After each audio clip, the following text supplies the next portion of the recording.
آپ نے بات کری، دیکھیں مالک سچی بات بتاؤں، جو میں اس آرٹیکل میں بات کر رہا تھا، جہاں 1990 میں ہم کھڑے تھے سب سے آگے ساؤتھ ایشیا میں، آج ہم سب سے پیچھے کھڑے ہیں۔ اس کا مطلب یہ کہ ہماری حکمرانی ناکام ہو چکی ہے، ہم کو اپنی گورننس ماڈل چینج کرنا پڑے گا۔ یہ صوبے جو ہیں ان کی حکومتیں فیل ہو گئی ہیں، ہم کو یہ کام جو ہے نا، جو وفاق کا کام ہے وہ ہم نے صوبوں کو دیا ہوا ہے، جو صوبے کا کام ہے وفاق کو دیا ہوا ہے، لوکل کا کام صوبے کو دیا ہوا ہے۔ روڈ، رستے، اسکول، ہسپتال لوکل لیول پہ تو لوکل گورنمنٹس کو چلانے چاہیے۔ وہ ڈائریکٹ آپ لوکل گورنمنٹس کو پیسے دیں اور ان کو بولے اپنے پیسے خود ریز کرو پراپرٹی ٹیکس سے۔ کراچی، لاہور، اسلام آباد جیسے شہروں کو خود ریز کرنا چاہیے۔ وفاق کو غریب ترین جو شہر ہیں، آوران کے اندر، چارسدہ کے اندر، جہاں پہ پیسے نہیں ہیں وہاں پہ آپ اس کو پورا کر دیں، تو تھوڑے سے باقی شہروں کو بھی مدد کر دیں۔ اس طرح کام کرنا چاہیے۔ باقی جو اپنا خرچہ ہے وہ خود نکالیں، آپ خود ٹیکس جمع کریں۔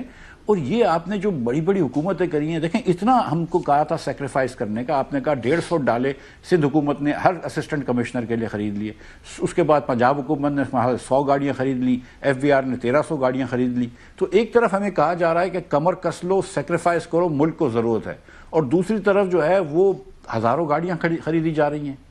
تو وہاں پر کوئی سیکریفائز نہیں ہے، سیکریفائز صرف عوام کے لیے ہے۔ رحمتیں ہیں تیرے اغیار کے کاشانوں پر، برق گرتی ہے تو بیچارے مسلمانوں پر۔ لیکن مجھے یہ بتائیں کہ ایٹ دا سیم ٹائم کہ پازیٹیو ٹرینڈز بھی تو ہیں نا، میگا ٹرینڈز۔ آپ کا بیلنس آف پیمنٹس جو ہے دیٹ از بیٹر، آپ کی کرنسی پہلے سے کافی مستحکم ہو گئی ہے، آپ کے فورن ڈیٹس میں ریڈکشن ہے۔ یہ گورنمنٹ کا ڈومیسٹک ادھار لینا بڑا ہے، لیکن ان کا فورن ڈیٹ کم ہوا ہے، آپ کے فورن ریزروز بہتر ہوئے ہیں۔ تو یہ میگا ٹرینڈز بھی تو کچھ پازیٹیو ہے نا، یہ تو نہیں کہ سارا کچھ ہی تباہ ہو گیا۔ نہیں، دیکھیں میکرو اکانومی اس سال بہت اچھی تھی کمپیئر ٹو لاسٹ ایئر جب ڈار صاحب نے آئی ایم ایف سے لڑائی کری تھی اور 4 مہینے جو ہے کرنسی روک کے رکھی، پھر فروری میں کرنسی گئی، تو فروری، مارچ، اپریل، مئی میں پاکستان کی تاریخ کا سب سے زیادہ انفلیشن ہوا، مہنگائی سب سے تیزی سے بڑھی۔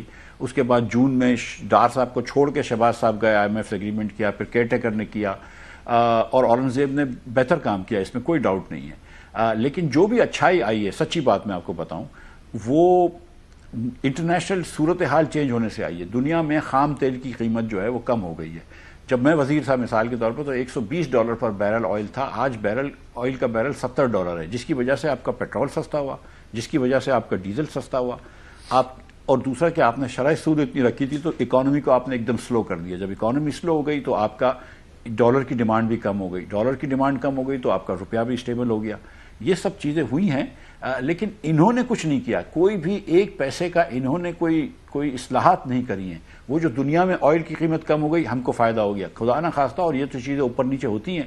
کل اگر آئل واپس $90 پہ آ جائے گا، ہم پھر کرنٹ اکاؤنٹ ڈیفیسٹ میں آ جائیں گے، اور $90 کا آ جائے گا ادھر، پھر انفلیشن بڑھ جائے گی۔ آپ نے کوئی اسٹیبلٹی تو نہیں لے کر آئے، آپ نے یہاں پہ کوئی سیفٹیز تو نہیں بلڈ کری، آپ نے کوئی حکومت کے اخراجات تو کم نہیں کرے، آپ نے کچھ یوٹیلیٹیز کے ٹیرفز تو کم نہیں کرے کہ یہاں پہ نئی انویسٹمنٹ آئے، آپ نے کچھ ٹیکس ریٹس تو کم نہیں کرے کہ یہاں پہ لوگوں کو کچھ سکون ملے۔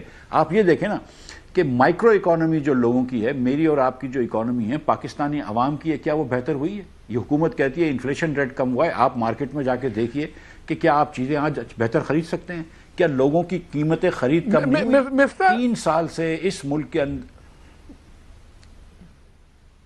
ایک چیز نہ سمجھا دیں مجھے، 2-3 موٹی چیزیں۔ یہ 30 بلین کی ایکسپورٹ ہے، یہ 50 بلین پہ کیسے جائے گی 5 سالوں کے اندر؟ اور جب ہم ایکسپیکٹ کر رہے ہیں کہ انرجی کاسٹ ابھی کم نہیں ہو رہی، شاید اور بڑھ جائیں۔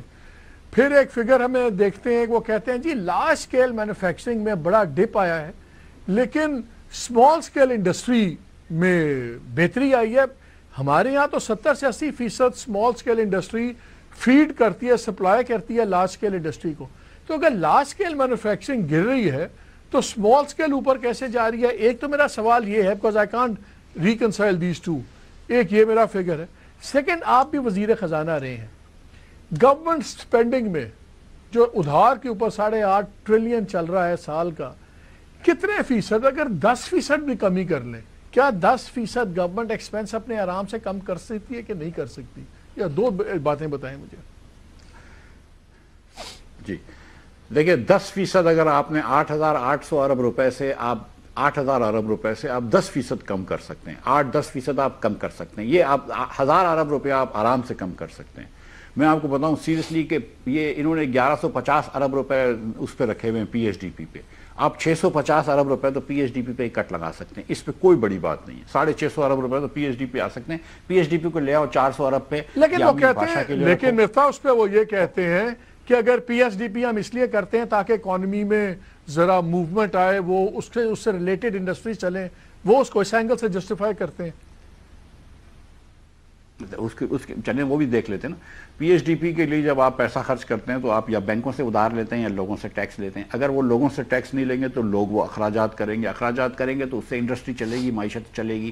اسی طرح اگر آپ بینکوں سے نہیں لیں گے تو لوگوں کو کم انٹرسٹ پہ مل جائیں گے وہ پیسے، اس سے وہ انڈسٹری لگے گی۔ تو آپ کو ملک جو ہے وہ پرائیویٹ سیکٹر سے بڑھانا ہے یا آپ نے حکومت کے روڈز بنا کے بڑھانا ہے، نمبر 1۔ نمبر 2، جہاں پہ آپ کو بھی جانتے ہیں مالک اور میں بھی جانتا ہوں کہ کتنی کرپشن ہوتی ہے پی ایچ ڈی پی کے اندر، کہ جو کم سے کم کرپشن پنجاب میں ہوتی ہے وہ بھی 20% ہوتی ہے، اور بلوچستان اور سندھ کے نمبرز آپ جانتے ہیں، کے پی کے نمبرز بھی اس سے زیادہ ہوتے ہیں 20 سے۔ سو ہم مطلب یہ کہ مطلب کس کو ہو آر وی کیڈنگ، مطلب یہ کہ آپ یہ 30-40 سال سے کر رہے ہیں، میں بھی 15 سال سے کر رہا ہوں، تو مطلب اب مشترکہ طور پر کتنے عرصے تک ہم اپنے لوگوں سے جھوٹ بولتے رہیں گے، کتنے عرصے تک جو ہے وہ ہم منحاص القوم جو ہے وہ جھوٹی باتیں کرتے رہیں گے۔ ہمیں پتہ ہے کہ پی ایچ ڈی پی کدھر جاتا ہے یار۔ اکنامک گروتھ کا اگر اتنا شوق ہے تو امریکہ میں تو پی ایچ ڈی پی نہیں ہو رہا ہے، گروتھ کیسے ہو رہی ہے؟ مطلب عجیب سی باتیں ہیں۔ اس کے بعد یہ پی ایچ ڈی پی صرف نہیں ہے، صوبوں نے اے ڈی بیز رکھے ہوئے ہیں، وہ بھی اتنے پیسے خرچ کر رہے ہیں۔ بلوچستان کے اندر پچھلی جو 3,000 اسکولیں بنی ہیں اس میں 2700 اسکولیں گوسٹ اسکولز ہیں، اس سے کیا معیشت کی ترقی ہو رہی ہے؟ آپ کیا باتیں کر رہے ہیں؟ تو ایک تو یہ بات ہو گئی۔ دوسری بات جو آپ نے فرمائی کہ بھئی یہ کیسے ہو سکتا ہے کہ لارج سکیل مینوفیکچرنگ جو ہے وہ سلو ہو رہی ہے، اور آج اس کا بزنس ریکارڈر میں آرٹیکل بھی آیا، اور اسمال سکیل مینوفیکچرنگ جو ہے وہ بڑھ رہی ہے۔ ایکچولی لارج سکیل مینوفیکچرنگ کے آپ کے پاس فرم نمبرز ہوتے ہیں تو آپ کو پتہ ہے کہ وہ سلو ہو گئی۔ اسمال سکیل مینوفیکچرنگ لوگوں کا اندازہ لگاتا ہے پاکستان بیورو آف اسٹیٹسٹکس، تو اس نے اندازہ لگایا کہ وہ بڑھ گئی ہے۔ جس طرح ہم نے یہ بھی کہا ہوا ہے کہ کنسٹرکشن انڈسٹری کم ہو گئی ہے لیکن ریل اسٹیٹ بڑھ گئی ہے۔ اب یہ سمجھ میں نہیں آ رہا کہ کنسٹرکشن کم ہو گئی ہے تو ریل اسٹیٹ کیسے بڑھ گئی ہے، لیکن یہ مطلب یہ نمبر آئے ہوئے ہیں۔ سچی بات یہ ہے کہ اکانومی پاکستان کی 4 سال سے سلو ہوتی جا رہی ہے، اور یہ سلو ہو کر پاکستان 4 سال سے ایوریج پاکستانی غریب ہو رہا ہے۔ اب یہ جو ایکسپورٹ کی بات کر رہے ہیں کہ 63 بلین ڈالر ایکسپورٹ ہو جائے گا 2028-29 کے سال میں، یہ ان کی امید ہے، یہ کوئی پلان نہیں ہے یہ، اور وہ کہتے ہیں نا کہ hope is not a plan, یہ ان کی امید ہے۔ بھئی کیسے ہو جائے گا؟ پاکستان میں